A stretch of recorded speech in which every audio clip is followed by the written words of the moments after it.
ডেঙ্গুতে আক্রান্ত হয়ে দেশে গত ২৪ ঘন্টায় আরও ৪ জনের মৃত্যু হয়েছে। এতে চলতি বছরে মোট মৃত্যুর সংখ্যা দাঁড়ালো ১৯২ জনের। স্বাস্থ্য অধিদপ্তরের তথ্য জানা যায়, নতুন করে ৮৪৫ জন রোগী হাসপাতালে ভর্তি হয়েছেন। এর মধ্যে বরিশাল বিভাগে ভর্তি হয়েছে সবচেয়ে বেশি ১৬৬ জন এবং ঢাকার বাইরে অন্য জেলাগুলিতে ভর্তি হয়েছে ১৬৬ জন। চিকিৎসা নিয়ে সুস্থ হয়ে বাড়ি ফিরেছেন ৬৫৮ জন। স্বাস্থ্য অধিদপ্তরের হিসাব অনুযায়ী চলতি বছর এখনো পর্যন্ত ডেঙ্গুতে আক্রান্ত হয়ে ৪৬,০০০-এর বেশি রোগী হাসপাতালে ভর্তি হয়েছেন।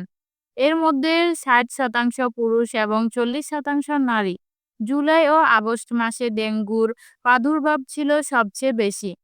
২১শে সেপ্টেম্বরের এক দিনেই সবচেয়ে ১২ জনের মৃত্যু হয়েছে। শুধু চলতি মাসেই মারা গেছেন ৭০ জন, যা এই বছরের এক মাসেই সর্বোচ্চ। বিশেষজ্ঞরা বলেছেন, ঢাকা-২ সিটি করপোরেশনে মশা নিয়ন্ত্রণের কিছু উদ্যোগ থাকলেও দেশের অন্যান্য জায়গাতে তা প্রায় অনুপস্থিত। অধিকাংশ পৌরসভা ও গ্রামীণ এলাকায় মশা দমনে কোনো কার্যকর ব্যবস্থা নেই। আবার অনেক জায়গায় ডেঙ্গু চিকিৎসার পর্যাপ্ত ব্যবস্থা না থাকায় রোগীরা দেরিতে হাসপাতালে পৌঁছায়।